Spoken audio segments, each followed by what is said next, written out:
With the farm festival demonstrations behind them, Terry and Matt begin the real work of mowing and baling 100 acres of hay on Maple Meadow Farm. In a good year, they will harvest 8,000 to 10,000 bales of hay, selling anywhere from 70 to 90% to fellow horse owners. The Greggs will keep between 800 to 1,000 bales for their own horses, with each horse consuming up to 200 bales per year. Their off-grade hay is sold as mulch to contractors, while the premium grade is sold for the most part to horse owners. A small amount goes to owners of goats and rabbits. What makes haying season different for workhorses is the heat. When it is very hot, the Greggs stop to give the horses a break once in a while. The Greggs have their own 4 workhorses helping them today. 3 geldings and a mare. There's Pat, seen earlier hauling logs from the woods, as well as Bonnie, aged 8, and Todd and Perry, each aged 5. Intermingled with them are 2 boarders, Queen and Anne, who are 5-year-old mares. They are staying for a year at Maple Meadow Farm to be broken in as workhorses. I mean, it's pretty simple. I mean, you cut the hay, then it dries, and that's where it gets complicated. In theory, it's real simple, but you know, there's a lot to deal with.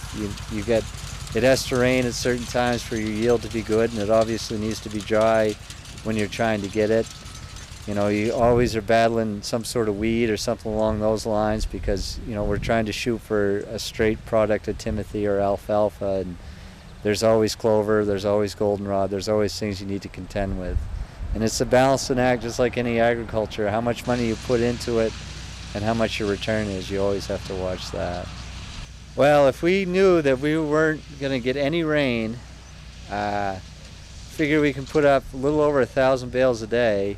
So 8 to 10 days plus the 2 days to dry. So if we had 2 weeks, which never happens, we could put it all in. But it'd be a long 2 weeks too.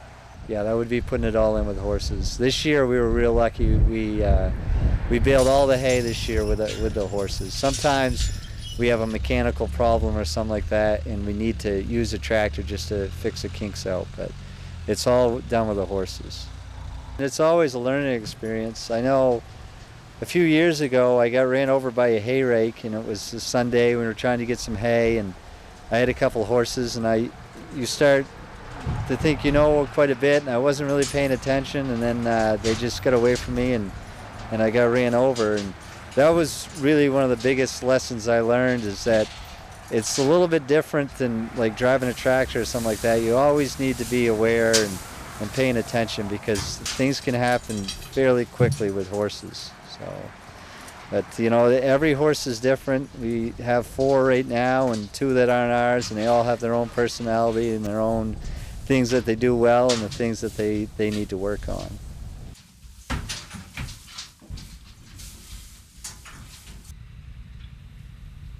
Even though the horses are now in for the day, there are still more hours of work for the Greggs. Terry will continue raking for a few more hours. Matt will store the bales in the hay barn with the aid of a skid steer with a hay grapple attached.